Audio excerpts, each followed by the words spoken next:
thank you for correcting me, and you'll probably have to do it at least a dozen more times, won't you, Sue?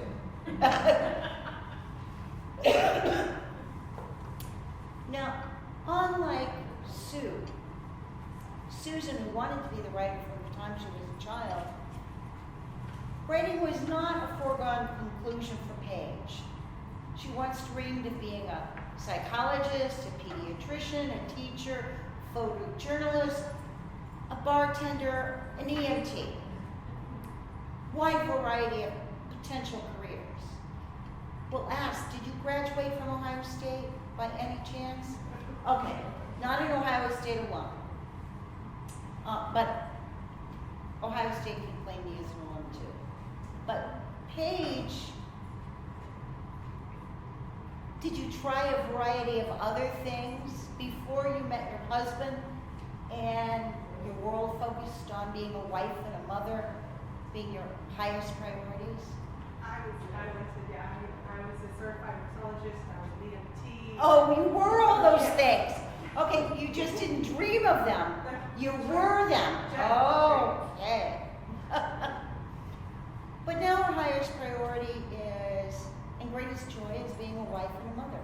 She spends her days as a Navy wife, a mother, and writing her books here in Central Ohio. Her road to publication was not without its up and downs, which I would say every writer in this room, whether a student or a professional writer, it isn't without its ups and downs at all.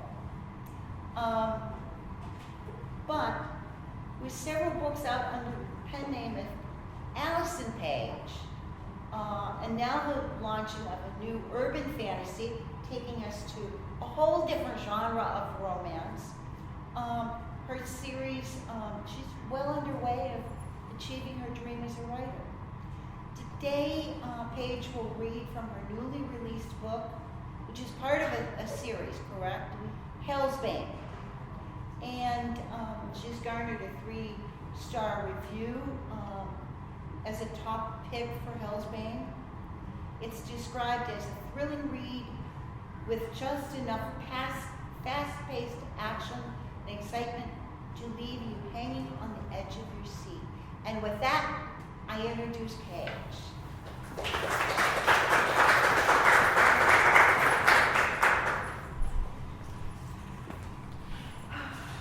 Hi, I'm Paige. I'm incredibly nervous. I've never done this before. Last time I read in front of a group. I was in high school.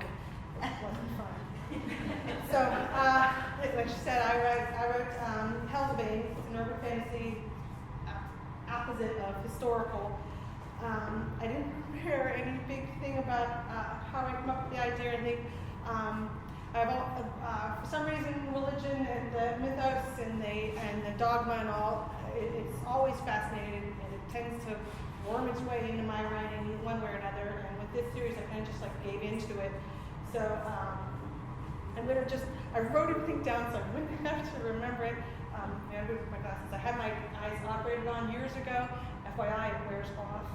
So I like to start with the back cover blurb because it gives a good summary. This isn't exactly what you'll find on the back cover because after it went to press, I tweaked it. So, 23-year-old Emma Jane Hellsbane just found out she's not human, or at least not only human. She's half angel too, and now heaven's got a job for her. Round up all the fallen angels and their red-skinned, horned devil-demon minions and boot their butts back to the abyss. Only problem, the demons and their fallen masters fight back, and they don't fight fair. Luckily for Emma, she can put a stop to the constant threat of having her head hacked off if she figures out which fallen angel is her father and then kill him before he kills her. Of course, in the meantime, she'll have to avoid accidentally seducing her angelic mentor, help an old friend conquer his own fallen sperm donor, and basically save the world from a cataclysmic divine smackdown. No one said being Heaven's bounty hunter would be easy, but with a name like Hellsbane, Emma Jane was born for the job. That gives you a basic idea of what the book is about. I'm just going to launch right into the reading. I chose an excerpt from starting at chapter 9 because it gives you an idea of the dynamics between Emma Jane and one of the heroes. Has actually two heroes in it. At the beginning of this chapter, Emma is feeling a little reluctant to embrace the new reality of her life as a half-angel, half-human warrior of God. And her magister, which is her uber-sexy and totally off-limits angelic trainer, Eli, is doing his best to point out the silver lining. Joan of Arc died, Eli. I don't want to end up the same way, I said, swallowing through the tightness in my throat. This may come as a shock to you, but I don't want to have my head hacked off, or be burned at the stake, or have my arms and legs tied to 4 horses while they run in opposite directions. I don't want you to die either, Emma Jane, Eli said, rising from his squat in the overlook. Right, that might go over better if I didn't know most Allorn die under your watch. You're fighting creatures stronger and more cunning than anything on Earth. Their desperation makes them driven, not stupid, he said. Naturally, there's some risk. Yeah, I'm picking up on that. You were born for this, he said. I'll practice with you, help develop your angelic gifts. Why, so I can die with skill? No thanks. Images of heads rolling, fires licking at my feet, and brimstone boiling under my skin filled my brain. This couldn't be my reality. I want to go home. Emma Jane, don't you know how lucky you are? How special, he said. Oh, he had to be on drugs.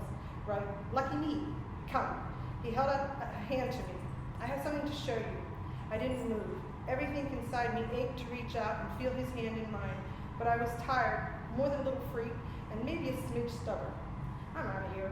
I turned, heading for my car, but only managed 5 steps before I smacked my nose into Eli's chest. He teleported into my path. Hey, I rubbed my nose. That's not cool. Perhaps you've mistaken my statement for a request, he said. It wasn't. Ah, so it's like that? He snaked his arm around my waist, jerked me to him so our bodies were flush against each other. I gasped, my hands going to his chest on reflex. Yes, he said, it's like that. A soft wind shifted through my hair, and the world around us blurred, as if in motion. But our feet hadn't moved. The overlook, the cars, the townhouses, the sky, everything raced past us. Then it was gone. Darkness engulfed us, with only the distant stars twinkling in the vast emptiness. My hands leached around Eli's neck, brought us cheek to cheek. You were safe in my arms, Emma Jane, always, he said, his lips brushing my ear. A shudder traveled down to my center with the sweet sound of his words. The man had an orgasmic voice, or waist. His embrace loosened, and I leaned back enough to see his face. A soft glow lightened the shadows from behind me, just enough to cast a silvery glow over his expression. Time and space suddenly rushed in on me, and my brain spun like I'd been twirling around on my toes for an hour.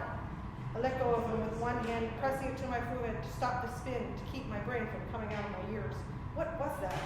Your mind is struggling to match speed with your body. May I help? I told him once never to use his power to give me false rapture. It was like asking a fish not to swim. I nodded, and he rested his hand over mine, the warmth of his skin heating through me. The nauseating swirl stopped.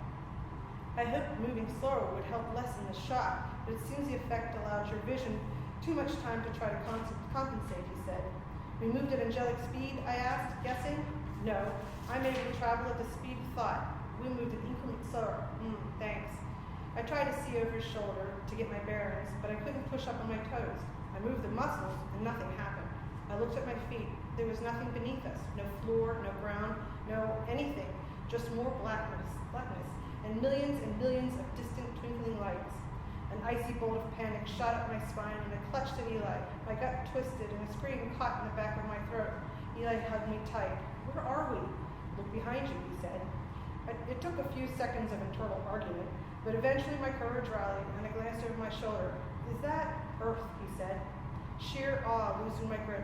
I shifted my feet to his. I had to stand on something, and turned, holding his hands to my hips to anchor me, my back to his chest. The world looked exactly the way it does in all the pictures, but so much more. More beautiful, more breathtaking than anything any picture could capture. There was a storm swirling over one of the oceans, and night was quickly approaching for half the world. A thick line of darkness crept over land and water as the planet spun.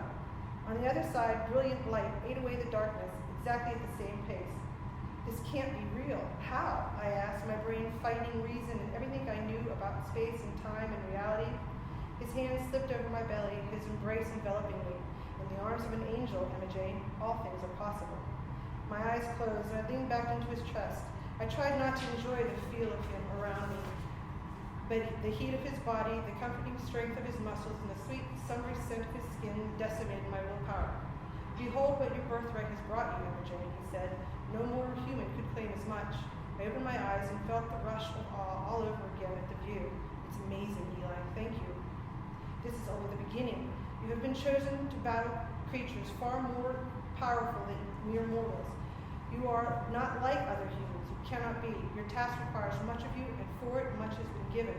Time and space unravel for you to traverse with the same intrinsic understanding as those you hunt.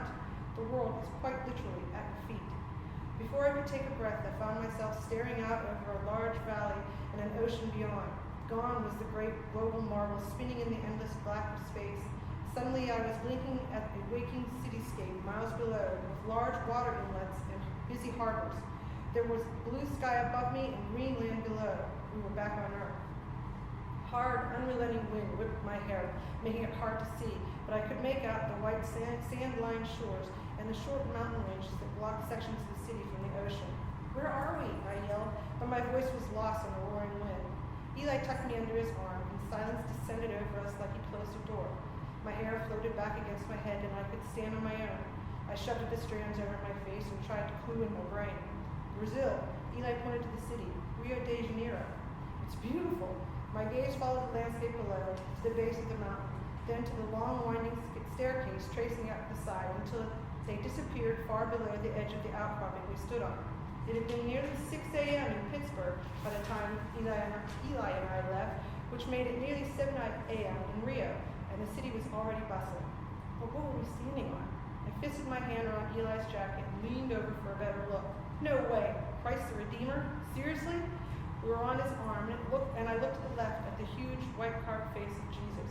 Remarkable, isn't it? Eli said. And yet it pales in comparison to the miracle that is you and those like you. He smiled wide, so pleased with himself, and I could almost forgive him for not warning me one wrong step could send me tumbling over 100 feet to the very, very hard landing below.